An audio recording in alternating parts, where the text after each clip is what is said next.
Bonjour à tous, en direct de secours pour les Browning Days, la première manche. Alors, je vous laisse un petit peu de temps pour arriver. On fait le point après 2 heures de pêche. Donc, nous sommes bien ici à Secours, dans les Vosges, pour les Browning Days 2022, dans l'étang numéro 1. Je rappelle que sur ce site, il y a 2 étangs. Que ici c'est l'étang dit numéro 1 le plus profond, qu'on a vu déjà ce matin. On a vu le début de la première manche et on a suivi quelques pêcheurs de renom, à commencer par Bob Nudd évidemment, mais aussi Nicolas Quénon, Frédéric Sornog. Ce que je vous propose maintenant, c'est de retourner la caméra, parce que c'est toujours plus intéressant de voir les pêcheurs et puis de suivre un petit peu tout ça. Alors, voilà, on va en fait faire un petit tour de l'étang pour vous montrer un peu plus de pêcheurs, parce qu'il y a quand même, je rappelle, 56 pêcheurs de 7 nationalités différentes. Donc c'est quand même une épreuve internationale avec des pêcheurs talentueux. Donc autant vous les présenter. Donc on commence avec le secteur B, qui est le secteur qui va donc du numéro 10 au numéro 16, où se trouve Nicolas Quénon qu'on a vu tout à l'heure. Rebonjour Claude. Bonjour Christine, bonjour Damien, je vois que ça y est, ça grimpe, vous êtes déjà en ligne. J'ai peut-être pris quelques minutes avant, donc pour une fois que je suis un peu en avance, excusez-moi. Alors, donc on attaque ce secteur B avec Fabien Grappe, ici, qui donc lui pêche aux méthodes feeder. On a vu au début de la manche que on voyait beaucoup de techniques différentes, des pêcheurs aux méthodes, des pêcheurs à la patte, des pêcheurs au cou, des pêcheurs au moulinet, des pêcheurs au maïs, des pêcheurs au slow sinking feeder, on y reviendra, même une pêche au plomb qu'on a pu voir. Alors je vais vous faire suivre comme ça un petit peu l'ensemble du secteur B, puis on ira dans le secteur C où se trouve Bob Nudd, et puis on fera un tour jusqu'au secteur D si on a le temps, puisque c'est la dernière demi-heure de pêche avant la pause. Je rappelle que sur cette épreuve, il y a une pause déjeuner à 12h30. Donc on vous donnera rendez-vous ensuite à 14h30 pour la manche de l'après-midi. Et puis évidemment à 17h avant la pesée à 17h30. Et je rappelle qu'à 19h, il y a un grand rendez-vous. On vous donne la possibilité de poser toutes vos questions directement à Bob Nudd à 19h. On sera au bord de l'eau avec lui. Et je servirai simplement de traducteur. Encore une fois, ce ne sera pas une interview, ce sera simplement vous qui poserez vos questions à Bob Nudd. Alors, donc on a vu Ati Tchepei, pardon, pas Fabien Grappe, c'était Ati Tchepei, c'est un pêcheur autrichien. C'est le père d'un autre pêcheur qu'on verra un petit peu plus loin, qui pêche au championnat du monde feeder, qui fait partie de l'équipe d'Autriche feeder. Mais ici, on est derrière Lionel Schaeffer. Tout à l'heure, j'étais avec lui pour discuter un petit peu. Il a pris une très très grosse carpe commune, un poisson d'au moins 8 kg. Alors, il pêche au pellet feeder. Je ne sais pas s'il est toujours au pellet feeder, parce que son voisin prenait très bien aussi aux méthodes. Quelle est la différence entre le méthode et le pellet feeder? Eh bien, c'est la protection des appâts. Le méthode feeder, les appâts ne sont pas du tout protégés par un corps en plastique. Donc, quand il y a un impact en surface, évidemment, il y a risque de perdre un petit peu d'appât à la descente, en particulier dans des plans d'eau qui sont profonds, comme c'est le cas ici. Donc l'avantage du pellet feeder par rapport aux méthodes, non, il est au slow sinking feeder. En tout cas, l'avantage du pellet feeder, c'est évidemment d'avoir un corps en plastique très largement ouvert vers l'avant. Donc en fait, on le bourre de pellets, ou on peut mettre d'autres appâts. On peut mettre aussi, par exemple, quand on pêche le barbeau, des asticots collés. Et puis, en revanche, on utilise un badline très court, exactement comme aux méthodes, un badline d'une dizaine de centimètres. Mais là, Lionel est au slow sinking feeder. Donc vous voyez que dans tous les cas, sur ce type de compétition, il ne faut surtout pas hésiter à changer de technique. C'est très rare de pouvoir pêcher toute la journée exactement avec les mêmes appâts, la même technique de pêche. Donc il faut pouvoir passer de l'une à l'autre. D'abord parce que les carpes bougent, parce qu'elles changent de niveau, et puis parce qu'elles finissent par s'habituer et se méfier d'un truc qui est toujours le même. Donc voilà, donc slow sinking feeder, vous voyez qu'il agrène en fait des pellets. Donc je n'ai pas vu s'il avait mis des appâts dans le feeder. C'est pas obligatoire, vous pouvez très bien utiliser le slow sinking feeder à vide, il va couler de toute façon, et puis agréner ensuite des pellets. Vous n'êtes pas obligé de remplir, comme on l'a vu tout à l'heure, ce que faisait Bob Nudd. Lui, il mettait de l'amorce dans le slow sinking feeder pour créer un nuage et ensuite présenter son neige dans ce nuage d'appât. Ici, ce serait plutôt un agrénage, exactement comme au pellet waggler, mais avec un slow sinking feeder, ce qui permet d'exploiter évidemment une profondeur beaucoup plus importante qu'au pellet waggler, où vous avez déterminé la profondeur à laquelle vous pêchez avec la position du flotteur. Alors, on va continuer tranquillement notre petit tour du secteur. On arrive au B12, donc Fabien Grappe, qui est ici. Alors lui, tout à l'heure, il marchait vraiment très très bien. Vous voyez qu'il a encore un poisson. Donc il pêchait au méthode feeder.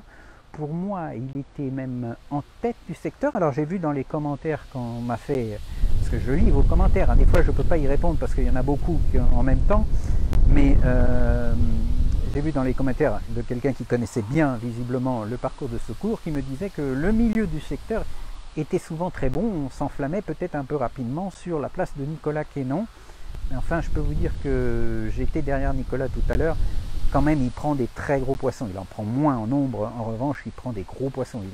Il a déjà pris au moins un poisson de plus de 10 kg et puis beaucoup de poissons d'autour de 7-8 kg. Donc forcément, à la fin, ça compte. Je sais qu'il a déjà une bourriche avec 4 poissons et il a dit je m'arrête à ces 4 poissons parce qu'il y a un tilt, comme je l'ai déjà expliqué ce matin, à 30 kg. C'est-à-dire que les pêcheurs ne doivent pas dépasser 30 kg par bourriche ou 4 poissons maximum.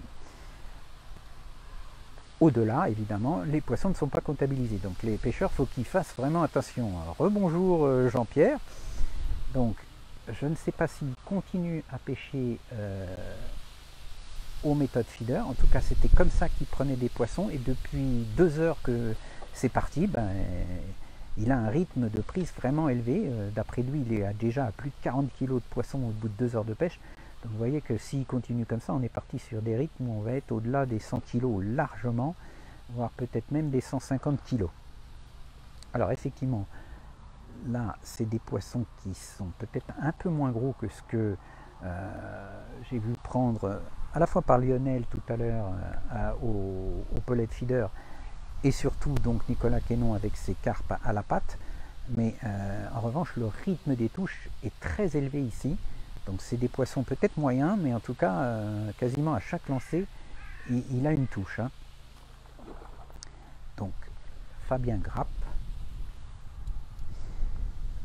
On va le regarder prendre son poisson tranquillement.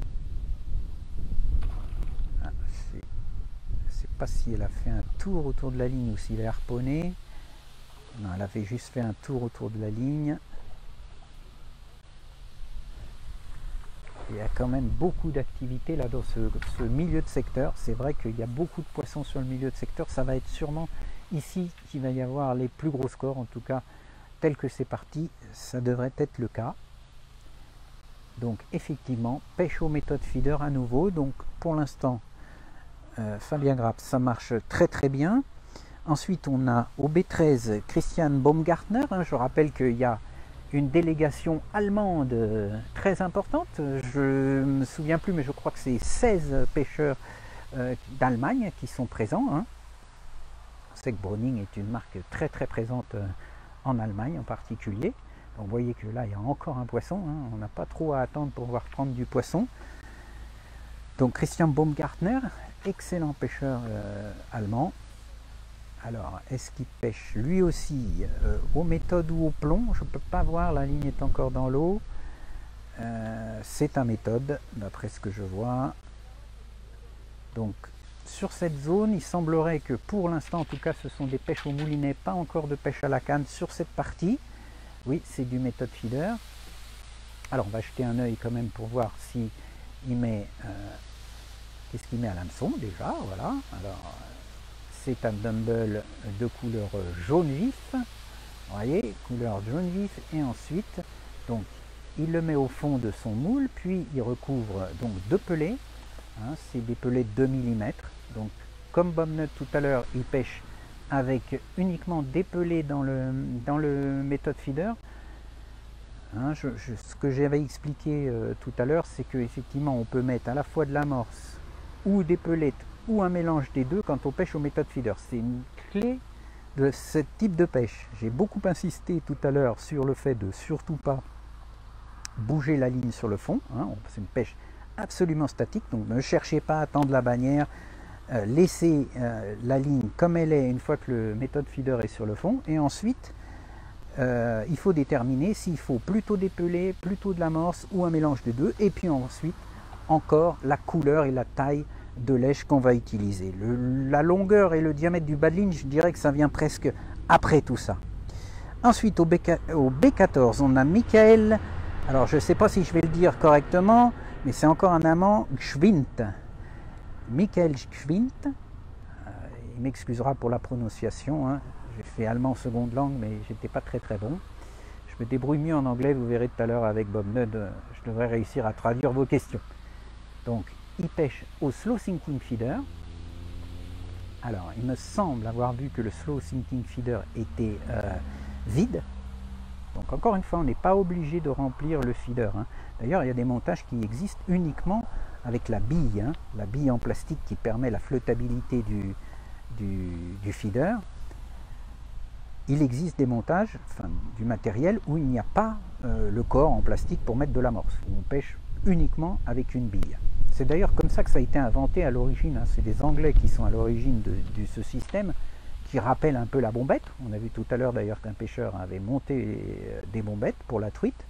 Donc l'idée est d'utiliser un lest en fait qui a une densité très faible. Alors là l'avantage c'est qu'en plus on peut faire varier ce lest. Alors là si, vous voyez, il remplit son feeder avec des pelés. Donc là il met des pelés simplement dans le slow sinking feeder et il pêche évidemment avec un pelé à l'hameçon, le même type de pelé. Et donc l'idée c'est d'arriver à avoir un badine qui va descendre en même temps à la même vitesse que les autres pelés qui tombent du feeder. Ensuite au B15 on a un pêcheur qu'on a vu tout à l'heure en action qui est Virgile Laurent. Bonjour Mathieu, joli parcours, oui ça c'est un très joli parcours. Donc Virgile Laurent, on l'a vu tout à l'heure, il prenait du poisson en pêchant au plomb et en agrénant des pelés, donc encore une technique différente. J'ai l'impression qu'il continue à pratiquer cette pêche, donc c'est que ça fonctionne. Non, ça fonctionne moins bien. Il me dit, bon, ça fonctionne moins bien, mais des fois, il faut savoir insister un petit peu, ou alors carrément changer de stratégie, hein. On voit qu'il a monté lui aussi, je vais vous faire un petit gros plan, il a lui aussi monté des pelettes waggler. Il a monté quelque chose d'assez intéressant qu'on n'a pas vu non plus encore jusqu'à maintenant, mais qui est autorisé. C'est un espèce de flotteur amorçoir, on va dire. Alors je vais mettre ma main pour que ça fasse correctement le point. Vous voyez, c'est en fait un gros flotteur avec une grosse bille, et ici vous serrez simplement de l'amorce ou des pelés, hein. Le plus souvent des pelés c'est mieux, et puis toujours un bas de ligne ensuite. Donc l'idée est très simple, c'est d'avoir un nuage d'appât qui tombe de la surface et un bas de ligne relativement court en dessous. Là il est vraiment très court, il est seulement d'une vingtaine de centimètres, mais ça peut aller de 20 cm à 1 mètre pour pêcher ensuite dans ce nuage d'appât qui descend du flotteur. Vous voyez que c'est pas les techniques qui manquent. Alors ce que je disais tout à l'heure, vous voyez qu'il est en train de remplir aussi une coupelle de maïs, donc il pêche. C'est ça aussi un peu la pêche de la carpe. Il pêche au plomb, il agrène des pelés, mais en même temps, il entretient d'autres coups, hein, parce que vous ne pouvez pas vous permettre d'avoir un seul coup sur ce type de pêche. Donc, pendant qu'il pêche au plomb, eh ben, il prépare aussi un amorçage au maïs pour pêcher à la canne. Donc, c'est des pêches toujours très actives, parce que vous êtes obligé non seulement d'entretenir le coup que vous pêchez, mais vous devez aussi entretenir d'autres coups, hein. C'est pareil pour Nicolas qui est à nouveau avec une carpe qui a amorcé 2 coups. Même s'il pêche à la patte, il a préparé 2 coups, comme ça lui permet de l'alterner. Il est évident que surtout quand vous pêchez des gros poissons comme ça, vous ne pouvez pas espérer pêcher le même coup toute la journée, parce qu'au bout d'un moment, à force de combattre des poissons qui font 7, 8, 10 kilos sur un poste, bah, les autres ils finissent par s'en aller, hein. Ils ne vont pas rester là indéfiniment, donc ils se décalent simplement, pof, ils trouvent un deuxième coup, ils y vont. Donc c'est aux pêcheurs de savoir à quel moment alterner entre l'un et l'autre, de manière à laisser reposer les coups entre plusieurs prises, hein. Donc toujours la même pêche ici pour Nicolas, une pêche à la patte, avec un petit flotteur, une ligne en 26 centièmes direct avec un hameçon de 10 costaud en bout de ligne. Vous n'avez pas besoin d'utiliser des hameçons fin de fer quand vous pêchez la patte, d'une part parce que vous prenez des gros poissons, deuxièmement parce que vu le poids de la patte, vous n'avez pas besoin d'avoir un hameçon léger qui serait discret, puisque de toute façon la boule de patte elle pèse plusieurs grammes, donc peu importe le poids de l'hameçon. Et surtout, il y a un point sur lequel on n'insiste pas suffisamment, c'est que avec un diamètre de fer plus important, la tenue de la patte est meilleure, puisqu'elle repose sur une surface qui est plus importante. Alors vous risquez beaucoup plus d'avoir une patte qui se décroche si vous utilisez un hameçon trop petit ou trop fin de fer. Donc on va regarder Nicolas sortir sa carpe, enfin en espérant que ça ne va pas lui porter la poisse. Vous avez fait le tour de ce courant. Non, Louise, on va continuer. Là, on a fait donc le secteur B. On arrive, voilà, magnifique poisson à nouveau pour Nicolas. Ah, ici, c'est vraiment que des gros poissons, il avait raison. Maintenant, savoir si la taille va compenser le nombre, parce que visiblement, au milieu du secteur, le rythme des touches est peut-être plus élevé, mais les poissons sont plus petits. En revanche, ici, avec Nicolas, c'est que des gros poissons. Donc, je disais, on va continuer, justement, avant la pause, pour essayer de vous montrer un peu plus de pêcheurs. Donc on a fait tout le secteur B. Maintenant je vais me dépêcher et je vais vous emmener directement sur le secteur C où on était tout à l'heure, hein, quand même. On avait vu Bob Nudd et Frédéric Scornog, mais il y a d'autres pêcheurs très intéressants à suivre, hein. En particulier Jonathan Bonnefoy qui est juste à côté de Bob Nudd, et puis on a Franck Leplat à côté de Frédéric Scornog, et puis Pauline Bellicourt qui sera au C22 qui se trouve donc à l'avant-aile du secteur dans lequel se trouve déjà Bob Nudd et Frédéric Scornog. C'est l'une des deux femmes qui participent à cette compétition, donc deux femmes sur cette épreuve des Browning Days. Et puis on verra ensuite au C23 à l'autre aile Arthur Tchepei, qui est un Autrichien. Avec un nom comme ça, à mon avis, il doit avoir quelques origines hongroises, mais en tout cas, c'est un Autrichien qui pêche, comme je l'ai déjà dit, dans l'équipe d'Autriche au feeder, qui était présent d'ailleurs à Rieux au championnat du monde, tout comme Jens Koschnick, qui est un immense pêcheur au feeder allemand, qui a été champion du monde avec l'équipe d'Allemagne au feeder, mais qui se trouve aujourd'hui dans Secours 2, donc Secours 2, rassurez-vous, on ira faire un tour. On ira cet après-midi, après la pause déjeuner, puisque je rappelle encore une fois qu'il y aura une pause déjeuner. Donc ça peut aussi bouleverser la donne, parce que si vous avez des poissons bien installés sur votre coup, bah vous vous posez la question de savoir est-ce qu'il faut que je mette beaucoup d'appât pour essayer de les maintenir sur place le temps qu'on aille manger et qu'on revienne. Hein, la pause dure environ 1h30. Mais c'est pas toujours efficace de mettre trop d'appât comme ça en se disant bah, je vais maintenir les poissons sur le coup, parce que quand vous revenez, vous pouvez vous retrouver avec beaucoup trop de poissons et puis beaucoup de fausses touches, des harponnages, etc. C'est l'un des problèmes de toute façon lorsqu'on pêche la carpe. Il est évident que quand on a des poissons de la taille de ceux de Nicolas Quénon, quand ils arrivent sur votre coup, bah, en nageant, en fouillant le fond, ils peuvent toucher la ligne et donc provoquer des fausses touches. Il faut savoir qu'en ferré, ça c'est un élément très important, si vous ferrez à tout bout de champ, bah, vous avez 90% de chance de piquer la carpe finalement sur une nageoire, sur un flanc, mais pas par la bouche, c'est parce que simplement elle aura touché la ligne. Alors, nous voici à nouveau derrière Bob Nudd pour la fin de cette manche, mais on va faire tout ce secteur C. Donc Bob Nudd, je rappelle, est au C17, on l'a vu, il a commencé à pêcher au méthode feeder au départ, puis au slow sinking feeder, et maintenant vous voyez qu'il est à la grande canne.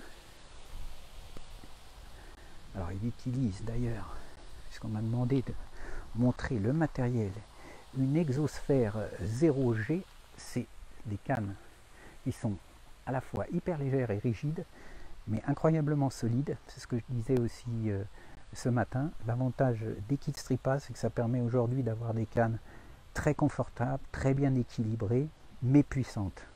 Parce qu'en fait, on joue avec la puissance du kit, on ne travaille pas le poisson avec la totalité de la canne.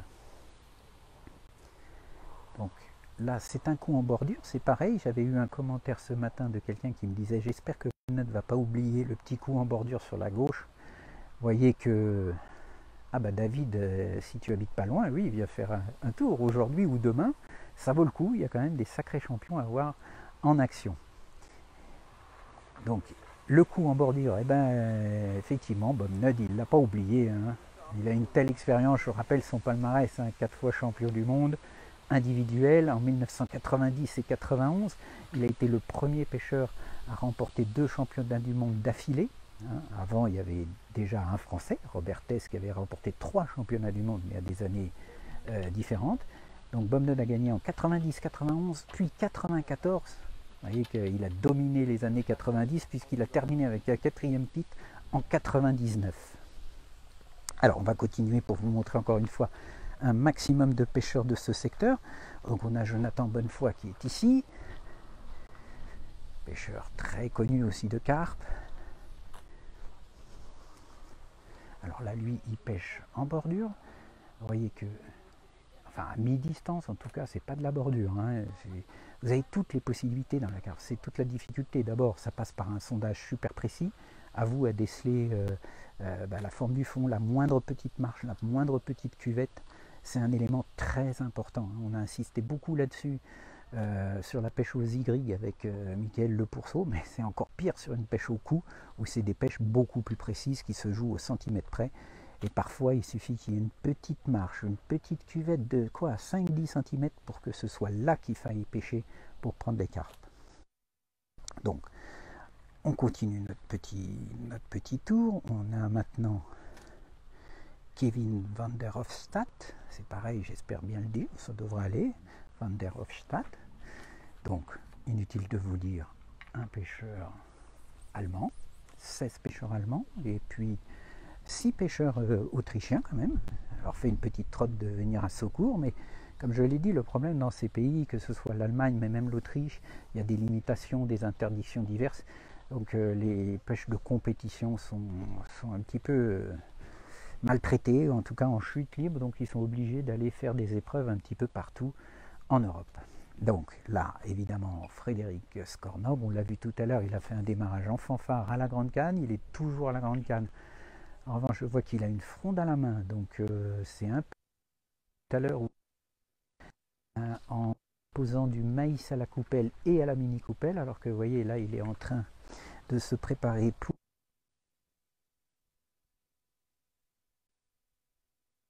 au large, à la distance de canne qui la graine. Ce que je disais, chose à la fois quand on pêche la carpe, et on peut très bien à pêcher la bordure comme il le fait sur le côté là près des roseaux, et en même temps à 20-25 mètres, préparer un coup un petit peu plus tard pour pêcher par exemple au pelet Waggler. Voilà, alors vous voyez qu'en termes d'appât, il y a de la graine. Hein. Il y a de la graine et qu'il a prévu ce qu'il fallait en maïs doux, en chènevis et en pois chiche. C'est assez connu effectivement ici que les poissons sont très très habitués au maïs. Donc on continue notre petit tour pour voir un maximum de pêcheurs avant la pause de midi. Donc on arrive maintenant à Franck Leplat, au C21. Donc là, lui, il nous fait une pêche à l'agrainage. Maintenant, savoir si c'est une pêche au plomb, au slow feeder, sinking, on ne sait pas, on va voir, on va attendre un petit peu. Vous voyez, encore une fois, par rapport à ce que je disais ce matin, on peut voir qu'il a ici 2 types de pelés qui sont de même diamètre mais de couleurs complètement différentes. Alors c'est pas tellement alors c'est lui, il pêche au pelet Waggler, hein, je vois maintenant son flotteur. Vous avez surtout une différence de densité hein, entre les pelés très sombres qui sont plus denses, plus gras, et les pelés plus clairs qui sont moins riches et qui ont tendance à descendre un petit peu plus lentement à travers la couche d'eau. Donc après, tout dépend de la distance à laquelle vous pêchez, de la force et de la direction du vent qui peuvent vous obliger à utiliser l'un plutôt que l'autre. Alors je vois que là, il pêche par exemple, il agrène avec des pelés denses. hein, je pense que c'est à cause de la présence du vent et de sa distance de pêche. En revanche, à l'hameçon, il utilise un pelet plus léger, un pelet clair. D'abord parce que ça va se distinguer sûrement un peu mieux des autres pour les carpes, mais aussi pour ralentir cette descente. Parce que le problème quand on pêche au pelet Waggler, c'est que vous avez le poids du pelet, mais vous avez le poids de l'hameçon en plus. Donc là, ça intervient sur la vitesse de descente de votre rêche, contrairement au slow feeder sinking, qui lui, c'est le feeder lui-même qui décide de la vitesse à laquelle va descendre l'êche. Vous voyez que c'est une pêche très active, hein, le pelet Waggler. Il faut être constamment en train d'en lancer, alors très peu à la fois, hein, entre 3 et 5, 6 pelets maximum, tout en étant relativement précis. Hein. Les gens pensent qu'on peut en mettre absolument partout, mais il faut être relativement précis. Et surtout, ce qui est très important, c'est peu de pelets, 3, 4, 5 pelets, mais à un rythme, comme on peut le voir, excessivement soutenu. Voilà, merci pour la petite démonstration. Et ensuite, on arrive derrière la féminine de l'étape. En plus, elle a un poisson, Pauline Bellicourt. Voilà. Donc, écoutez, on a bien fait de l'annoncer. Vous voyez que c'est une sacrée pêcheuse. Hein. Aujourd'hui, on a des pêcheuses. Bon, on les verra en action au championnat du monde bientôt à la mi-août à Gravelines. Mais les niveaux des pêcheuses est très élevé. Je connais beaucoup de femmes qui pourraient rivaliser avec les meilleurs hommes, à commencer par la triple championne du monde hollandaise Anja Groth, qu'on verra à Gravelines et qu'on verra également à la compétition au CIPAC le vendredi 4 novembre, puisqu'elle fait partie des invités pour cette épreuve prestigieuse, au même titre que Bob Nudd, au même titre que William Reisen, que Milo Colombo, enfin bon, vous verrez, Jacopo Falsini, tous les meilleurs du monde seront présents. Mais c'est autre chose. Un grand bonjour à Pauline. Je ne vais peut-être pas lui dire bonjour de ta part, parce que là, elle a l'air un peu occupée. On va peut-être pas la déconcentrer. Elle a l'air d'avoir un beau poisson. Donc, elle est encore dans le secteur, donc je le rappelle, de Bob Nudd et de Frédéric Skornog, pas Scottorn, Skornog, lapsus révélateur, il est très fort Frédéric Skornog. Donc Pauline est à l'avant elle, et ensuite on aura Arthur Tchepey, le fameux pêcheur de l'équipe de feeder autrichienne. Mais on va quand même attendre de voir la taille de cette carpe, hein, parce que ça a l'air tiré. Elle est au top, c'est une machine. Bah oui, c'est une machine. Elle pêche beaucoup. Je ne crois pas dévoiler des secrets, mais c'est la compagne, on va dire, d'Alban Bonato, donc ils sont très souvent à la pêche ensemble.